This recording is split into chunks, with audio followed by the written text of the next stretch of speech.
오늘은 올해 마지막 날입니다.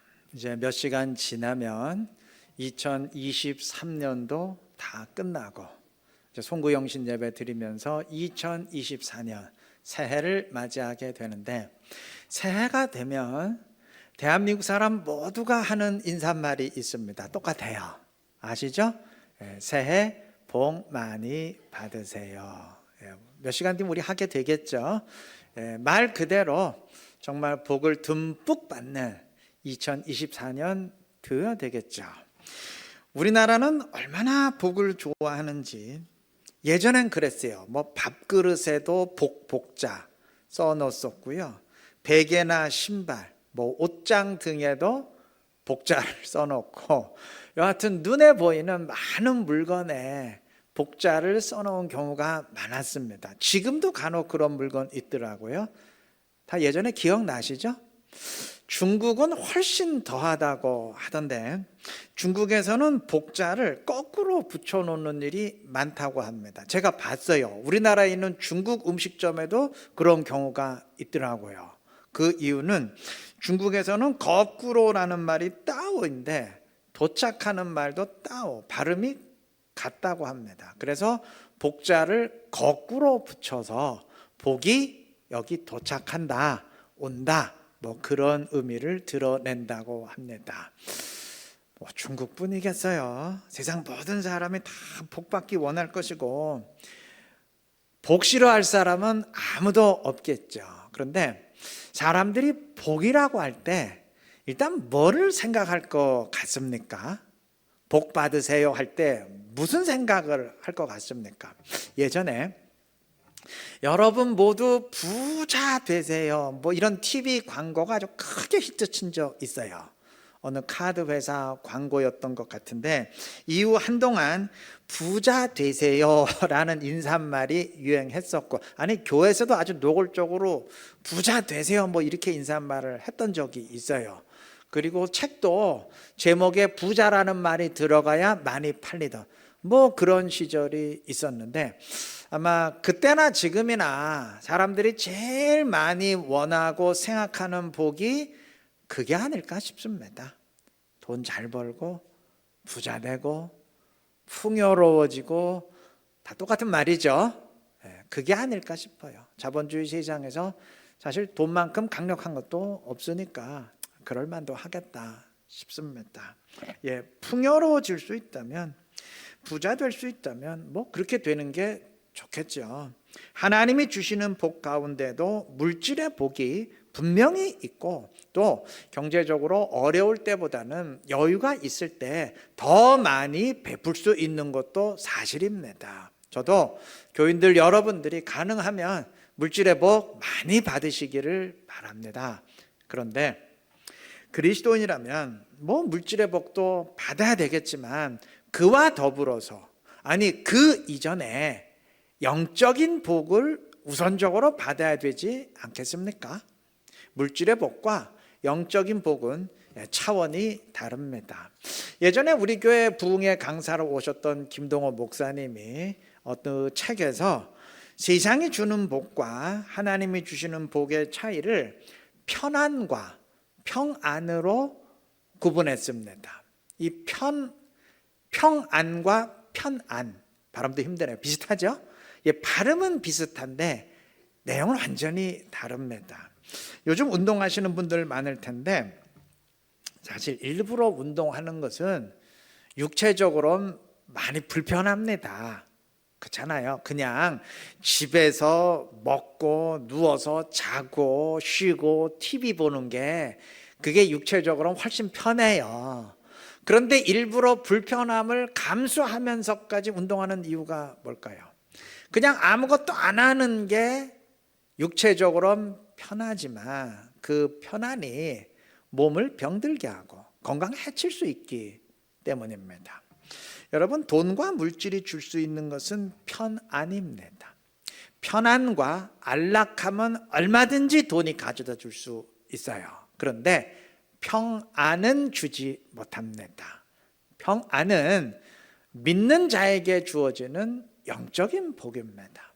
우리가 물론 편안도 누려야 되겠지만 그러나 평안을 누려야 되지 않겠습니까? 물질의 복도 물론 좋은데 받을 수 있으면 많이 받으세요. 그러나 우선적으로 영적인 복을 그리스도인이라면 받아 누려야 되지 않겠습니까? 그래서 오늘 영적인 복에 대해서 말씀드리려고 하는데 그중에 딱 한 가지 성경이 명한 영적인 복 딱 하나만 말씀드리려고 합니다. 시편은 1장 1절부터 복 있는 사람은 이러한 말로 시작해요. 그리고 이어서 2절에서 오직 여호와의 율법을 즐거워하여 그의 율법을 주야로 묵상하는도다 선포합니다. 자, 율법, 즉 하나님의 말씀을 즐거워하는 사람이 진정 복 있는 사람이다. 성경이 선포했는데 이런 사람은 그 말씀을 늘 묵상할 뿐 아니라 그 말씀대로 순종하려고 합니다. 당연하지 않겠어요? 요나 선지자처럼 여호와가 니느웨로 가라 말씀을 주셨을 때 그 말씀에 불만이 가득했던 사람이라면 불순종할 수 있겠지만 말씀을 즐거워하고 기쁨으로 그 말씀 받은 사람이라면 당연히 그 말씀대로 순종하려고 하지 않겠습니까? 상황에 따라서 순종이 막힐 수는 있어도 어쨌든 심적으로는 순종하고 싶은 그런 마음이 들지 않겠습니까? 바울이 서신서를 보낸 교회 가운데 가장 많은 칭찬을 받은 교회가 데살로니가 교회인데 바울은 데살로니가 교회 성도들을 향해서 이렇게 말합니다. 1장 7절. 그러므로 너희가 마게도냐와 아가야에 있는 모든 믿는 자의 본이 되었느니라. 세상에 이들의 신앙이 얼마나 탁월했으면 그래 모든 믿는 자들의 본이 되었다. 이 정도까지 칭찬을 했겠습니까? 대단한 칭찬이죠. 자, 그런데 성경은 이 칭찬을 하기 전에 이들이 이러한 훌륭한 신앙을 지닐 수 있었던 이유를 먼저 말합니다. 그 앞에 데살로니가전서 1장 6절 너희는 많은 환난 가운데서 성령의 기쁨으로 말씀을 받아 우리와 주를 본받은 자가 되었으니 이들은 성령의 기쁨으로 하나님의 말씀을 받았어요. 그러니까 말씀을 즐거워했다는 말이죠. 즐거워했으니까 기쁨으로 받지. 그 말씀에 불만이 가득했으면 그 기쁨으로 받았겠어요? 불만으로 받고 불평으로 받았겠죠. 이들은 성령 안에서 기쁨으로 말씀을 즐거워하며 받았어요. 그래서 말씀을 순종하면서 믿는 자의 본이 된 것 아니겠습니까? 바람에 흔들리던 나무가 다시 일어설 수 있는 것은 뿌리의 힘 때문입니다. 뿌리가 견고하면 다시 일어섭니다. 마찬가지로 삶이 흔들리던 사람, 휘청이던 사람이 다시 설 수 있는 것은 신앙의 뿌리, 즉 말씀의 뿌리 때문입니다. 방금 읽은 데살로니가전서 1장 6절은 너희는 많은 환난 가운데서라고 말합니다. 데살로니가 교회는 많은 환난 가운데 있었어요. 절대 이 교회 성도들은 편안한 환경 가운데 있지 않았습니다. 편안하지 않았어요. 안락함 가운데 있지 않았어요. 이들은 많은 환난 가운데 아주 노골적인 박해와 핍박 가운데 있었습니다. 그런데도 무너지는 대신 모든 믿는 자의 본이 될 정도로 굳건히 설 수 있었던 이유는 말씀을 기쁨으로 받고 말씀의 뿌리가 견고했기 때문입니다. 로마서 9장 17절은 성경이 바로에게 이르시되 라고 하면서 출애굽기 9장 16절을 인용했습니다. 근데 출애굽기에서 9장 16절은 하나님이 바로 왕에게 하신 말씀이에요. 그런데 로마서는 하나님이 바로에게 이르시되 이렇게 하지 아니하고 성경이 이르시되라고 하면서 성경 말씀을 하나님으로 불렀습니다. 이유는 간단해요. 말씀이 곧 하나님이시기 때문입니다. 그래서 요한복음은 첫 시작인 1장 1절부터 말씀은 곧 하나님이시라 선포한 것입니다. 자, 말씀이 곧 하나님이시기에 말씀을 즐거워하고 묵상하는 사람은 곧 누구를 즐거워한다는 얘기예요? 하나님을 즐거워하고 하나님을 늘 함께, 하나님과 늘 함께하는 사람이에요. 이거보다 더 큰 복이 세상에 어디 있겠습니까? 하나님과 함께하는 복보다 더 큰 복이 세상에 어디 있겠어요? 다가오는 새해에 물론 다른 복도 많이 받으시되, 물질의 복도 받으시고 사업의 복도 받으시고 자녀의 복도 받으시고 건강의 복도 받으시고 가능하다면 좀 많이 받으시되, 그러나 우리가 그리스도인으로서 오늘 성경이 말한 이 복 있는 사람은 이러한 사람이다 선포한 이 복을 꼭 받으시기를 바랍니다. 그래서 흔들리지 않는 견고한 믿음으로 주님의 뜻을 함께 이루어가는 지혜롭고 복된 우리 이룬게 모든 성도님들 되시기를 바랍니다. 하나님의 말씀을 즐거워하는 사람이 복된 사람이라면, 그럼 반대로 복 없는 사람은 어떤 사람이겠어요? 하나님의 말씀을 즐거워하지 않는 사람, 즐거워하는 대신 뭔가 불만스러워하고 기분 나빠하는 사람, 이런 사람 아니겠습니까? 아까 언급했던 요나 선지자가 그랬어요. 이 사람은 선지자인데 진짜 선지자 맞는지 몰라요. 이 사람은 하나님이 이방 느느웨로 가라고 말씀하셨는데 아주 그 말씀에 극도로 기분이 나빴어요. 아니, 저 니느웨 저것들은 다 멸망당해 죽어야 되는데 왜 저것들을 구원하려고 하시는가, 아주 불만으로 가득했어요. 그래서 불순종하다가 결국 풍랑 만나고 물고기 뱃속까지 들어가지 않았습니까? 인류가 영생을 잃어버리고 죄인이 된 이유도 따지고 보면 하나님의 말씀을 즐거워하지 않았기 때문입니다. 물론 인류가 선악과 범죄하고 영생 잃어버린 이유는 오늘 본문 말씀처럼 너희 저 선악과 먹으면 하나님처럼 된다, 이 유혹에 넘어갔기 때문이에요. 즉 하나님처럼 높아지려 했기 때문입니다. 그런데 오늘 본문 말씀을 좀 각도를 바꾸어서 생각해 보면 그 원인은 이들이 하나님의 말씀을 즐거워하지 않았기 때문입니다. 즐거워하는 대신 그 말씀에 불만을 가득 품었기 때문에, 기분 나빠했기 때문이에요. 그러한 불만이 지금 뱀과의 대화에서 아주 여실히 드러납니다. 창세기 3장 1절, 뱀이 여자에게 물어 이르되 하나님이 참으로 너희에게 동산 모든 나무의 열매를 먹지 말라 하시더냐. 이건 완전히 하나님의 말씀을 왜곡한 거예요. 하나님이 절대 이렇게 말씀하신 적이 없어요. 하나님은 다 먹을 수 있다, 세상의 모든 열매 다 먹을 수 있는데 딱 하나, 선악과만큼은 내가 금지한다, 이렇게 말씀하죠. 그러니까 하나님은 99.99999%를 다 허락하시고 0.00001%만 금지하셨어요. 그런데 사단은 야, 하나님이 진짜 100%다 금지하신 게 맞냐? 완전히 사실을 왜곡해서 질문합니다. 그러면 사단이 이렇게 질문하면 야, 아니야, 뭘 100% 금지야, 0.0000001%만, 세상에 딱 하나만 금지고 나머지는 다 자유야, 이렇게 말해야 될 거 아니에요. 근데 하와의 답변을 보면요, 아주 가관이에요.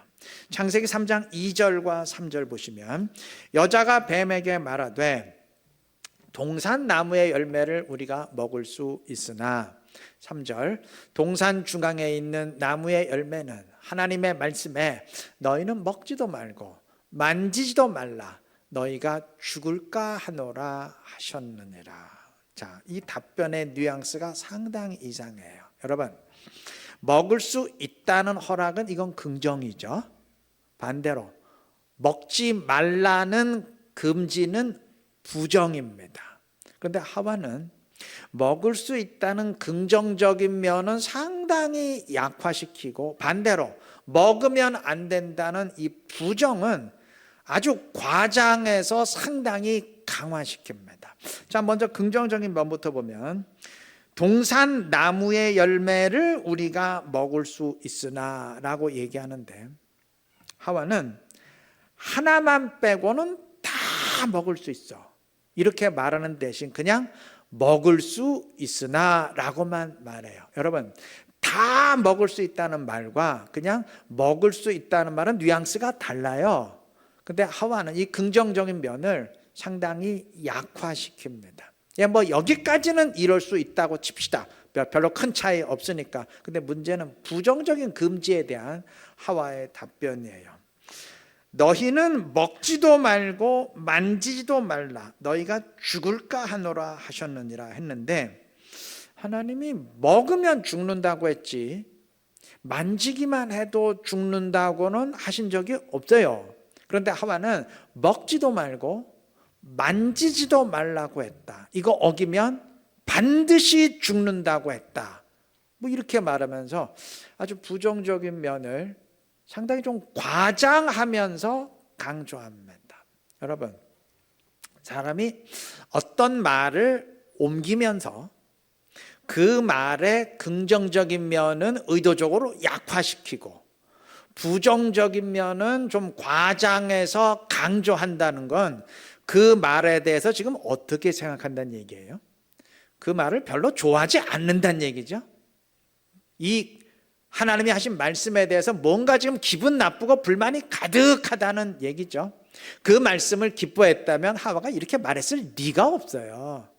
근데 뭔가 불만이 있으니까 부정적인 면을 일부러 강조하고 허락의 긍정은 그냥 약화시키고 이랬던 거 아니에요? 자, 하와가 이런 반응을 보이니까 사단도 어허 됐다, 지금 불만이 가득하구나 판단을 하고 이젠 아예 말씀 자체를 전면적으로 부정하면서 공격을 합니다. 4절 보시면 뱀이 여자에게 이르되 너희가 결코 죽지 아니하리라. 여러분, 하나님은 반드시 죽으리라고 했는데 사단은 결코 죽지 않는다고 말해요. 반드시 죽는다와 결코 죽지 않는다는 완전히 정반대입니다. 이거 하나를 받아들이면, 어느 하나를 받아들이면 다른 한쪽은 완전히 무시해야 돼요. 그런데도 하와는 사단의 말을 받아들입니다. 하와는 여호와의 선악과 말씀을 즐거워하지 않았어요. 상당히 기분 나빠했습니다. 어찌 복 있는 사람이 되겠어요? 그 반대가 된 게 당연하지 않겠습니까? 우리는 하와를 반면 교사로 삼고 반대로 해야 됩니다. 말씀에 불만을 품거나 기분 나빠하는 대신 말씀을 기쁨으로 받고 순종해야 됩니다. 성령의 기쁨으로 말씀을 받았다.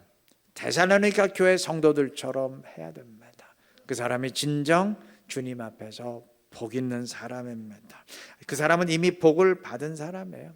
주님의 말씀을 즐거워하며 가까이 하는 사람은 주님을 가까이 하는 사람인데, 말씀이 하나님이시니까 하나님을 가까이 하는 사람인데, 아니 하나님과 함께 하는 것보다 더 큰 복이 세상에 어디 있겠습니까? 우리 새해에 다른 복도 다 받으시되, 아까 말씀드린 것처럼 원하는 복들 많이 받으시되 말씀을 즐거워하며 주님과 함께하는 이 복, 가장 큰 복 꼭 받으시기를 바랍니다. 그래서 2024년 한 해 주님과 함께하면서 진정 복된 사람으로 살아갈 수 있는 지혜롭고 신실한 우리 모두 되시기를 바랍니다. 복 있는 사람은 말씀을 즐거워하며 묵상하는 사람이라고 했는데, 여러분, 말씀을 읽고 묵상할 때 내가 직접 해야 됩니다. 다른 사람을 통해서 말씀을 간접적으로만 듣는 것과 내가 직접 말씀을 대하는 것은 다릅니다. 내가 직접 말씀을 읽고 대해야 돼요. 그런데 그게 끝이 아니에요. 한 가지 반드시 유의할 것이 있습니다. 예수님이 세상에 계실 때 다른 지역 사람들은 예수님을 환영했어도 고향 사람들은 예수님을 배척했어요. 그 당시 마을은 상당히 규모가 작았습니다. 그래서 같은 고향 사람이면 늘 얼굴 보면서 살던 사람이에요. 때문에 고향 사람들은 예수님을 30년 동안, 수십 년 동안 매일같이 보아왔고 제일 잘 알아요. 그런데도 예수님을 배척했어요. 이거 왜 이럴까요? 이유는 한 가지예요. 예수님은 인간이셨지만 동시에 완전하신 하나님이십니다. 동의하시죠? 그렇기 때문에 인간인 예수님만 안다고 해서 그를 전적으로 아는 건 아니에요. 하나님이신 예수님을 또한 알아야 됩니다. 그런데 고향 사람들은 인간 예수는 누구보다 잘 알았지만 하나님이신 예수님은 몰랐어요. 그러다 보니까 다른 사람들이 예수님을 메시아로 환영할 때, 야, 무슨 말 같지도 않은 소리야. 저 예수는 내가 잘 알아. 저게 무슨 하나님이야. 말도 이렇게 부정하게 된 것입니다. 그들은 예수님을 알았지만 사실은 몰랐어요. 예수님을 수십 년 동안 늘 보았지만 정말 그가 누구신지, 그가 하나님이신 줄은 전혀 보지 못했습니다. 여러분, 제가 이렇게 말씀드린 이유가 있어요. 말씀의 경우도 똑같습니다. 예수님이 인간이시면서 동시에 하나님이셨듯이 말씀도 겉으로 보기엔 인간의 글자로 기록된 글인데 동시에 하나님이십니다. 아까 언급했잖아요. 요한복음은 1장 1절부터 말씀은 곧 하나님이시라 선포를 했고, 이어서 1장 14절에서는 말씀이 육신이 되어, 즉 성육신하신 그리스도가 되어 우리 가운데 거하시매라고 하면서 말씀을 곧 하나님 예수라 선포했습니다. 맞아요. 말씀은 인간의 글이면서 동시에 하나님이십니다. 예수님의 경우와 같아요. 때문에 자칫하면 예수님의 고향 사람들처럼 될 수 있어요. 인간의 글자로 된 성경의 내용은 읽는데 하나님은 대면하지 못할 수 있어요. 하나님이신 말씀은 모를 수 있어요. 글자는 대하는데 하나님은 대면하지 못할 수 있습니다. 이렇게 되면 예수님의 고향 사람들처럼 되는 거예요. 말씀 읽고 내가 직접 읽어서 많이 아는 것 같은데 실제로는 말씀을 모르는 겁니다. 하나님을 대면하지 못하는 겁니다. 이 차이는 굉장히 큽니다. 당연히 크지 않겠어요? 그리스도인은 말씀을 내가 직접 묵상하되 글자만 읽어서는 안 됩니다. 하나님이신 말씀을 읽을 수 있어야 될 것입니다. 글자만 읽는 사람은 인간 저자를 통해서 말씀을 전달받는 사람이기 때문에 사람이 하는 말만 듣는 사람이에요. 반면 하나님이신 말씀을 대하는 사람은 하나님으로부터 말씀을 직접 듣는 사람입니다. 어떤 사람이 온전한 말씀의 신앙을 지니게 될 건지는 제가 굳이 말하지 않아도 되겠죠. 선악과 사건에서 뱀은 아담에게 접근하지 아니하고 하와에게만 접근해서 유혹했는데 이유가 있어요. 아담은 선악과 명령을 하나님으로부터 직접 들었던 반면 하와는 그렇지 않았어요. 하와는 그 자리에 없었습니다. 창세기 2장에 의하면 하나님이 선악과 말씀을 주실 때 아직 하와는 창조되기 이전이에요. 창조되지도 않았는데 어떻게 그 말씀 들었겠어요? 그 자리에 없었죠. 하와는 후에 아담을 통해서 그 말씀을 간접적으로만 들었을 뿐입니다. 사단은 말씀을 직접 들은, 하나님으로부터 직접 들은 아담보다는 사람을 통해서만 들은 하와를 무너뜨리는 게 훨씬 쉽다고 판단하고 아담이 없는 틈을 타서 하와에게 접근한 것입니다. 아주 교활하게 머리를 쓴 거죠. 지금 제 설명 들으면서 목사님, 그건 그냥 추측과 상상 아닌가요? 그래서 정말 사단이 그렇게 하와에게 접근했는지 어떻게 알 수 있습니까? 그럴듯한데 직접적인 증거는 없잖아요. 동의하지 않을 수 있어요. 예, 좋습니다. 그러나 동의하지 않는 사람이라도 말씀을 하나님으로부터 직접 듣는 것이 온전한 신앙을 지니는데 훨씬 유리하다는 사실만큼은, 아니 그것이 온전한 신앙을 위한 필수 조건이라는 것만큼은 부인하지 않고 다 동의하실 겁니다. 여러분, 그리스도인은 말씀을 직접 들어야 됩니다. 하나님이신 말씀을 반드시 대면해야 됩니다. 한 가지 더 필요한 게 있어요. 말씀을 하나님으로부터 직접 들어야 됩니다. 하나님이신 말씀을 직접 대면해야 됩니다. 그런데 그것으로 끝난 게 아니에요. 그게 온전한 신앙을 위한 필수 조건이지만 그것으로 다 완성되는 충분 조건은 아니에요. 아직 한 가지 부족한 게 있어요. 자, 아담 보세요. 하나님으로부터 선악과 말씀 직접 들었죠? 근데 순종했나요? 선악과 먹고 범죄했잖아요. 요나 선지자 보세요. 니느웨로 가라. 다른 사람 통해 들었습니까? 아니면 하나님으로부터 직접 들었습니까? 직접 들었어요.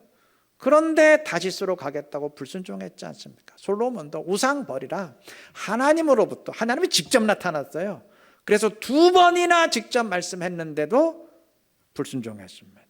여러분, 하나님으로부터 말씀을 직접 들어도 우린 뭐 선지자가 아니니까, 신약이니까 하나님이신 말씀을 내가 대면해도 불순종하는 사람은 얼마든지 불순종할 수 있어요. 그것으로 모든 게 완성되는 게 아니에요. 그 이유는 말씀을 하나님으로부터 직접 듣기는 하는데 기쁨으로 듣지 않고 아주 불만스럽게 듣거나, 요나 선지자가 그랬죠. 솔로몬도 그랬죠. 또는 듣기는 긍정적으로 기쁨으로 듣는데, 여러분, 듣는 것과 들은 것을 실행하는 것은 차원이 다릅니다. 내 마음으로는 기뻐했는데 직접 실행하는 순종의 단계에서는 얼마든지 영적 싸움에 실패할 수 있어요. 그렇게 되면 직접 들었음에도 불순종할 수 있겠죠. 관건은 성령입니다. 우리에게 2가지가 필요해요. 온전한 말씀의 신앙을 지니기 위해서, 다시 말해서 성경이 복 있는 사람은 이라고 할 때 사람이 되기 위해서는 2가지가 필요합니다. 기억하십시오. 첫째, 우리는 성령과 함께 말씀을 직접 들어야 됩니다. 데살로니가 교회처럼 성령의 기쁨으로 말씀을 듣는 사람은 하나님으로부터 직접 듣는 사람이라 할 수 있어요. 하나님이신 말씀을, 글자만 대하는 게 아니고 하나님이신 말씀을 대하는 사람이라 할 수 있습니다. 잘하는 겁니다. 그런데 2번째 단계가 필요해요. 말씀을 직접 들은 사람이라도 말씀을 순종하는 단계에서는 실패할 수 있어요. 왜냐하면 한 번 성령 충만했다고 해서 영원히 성령 충만한 게 아니기 때문입니다.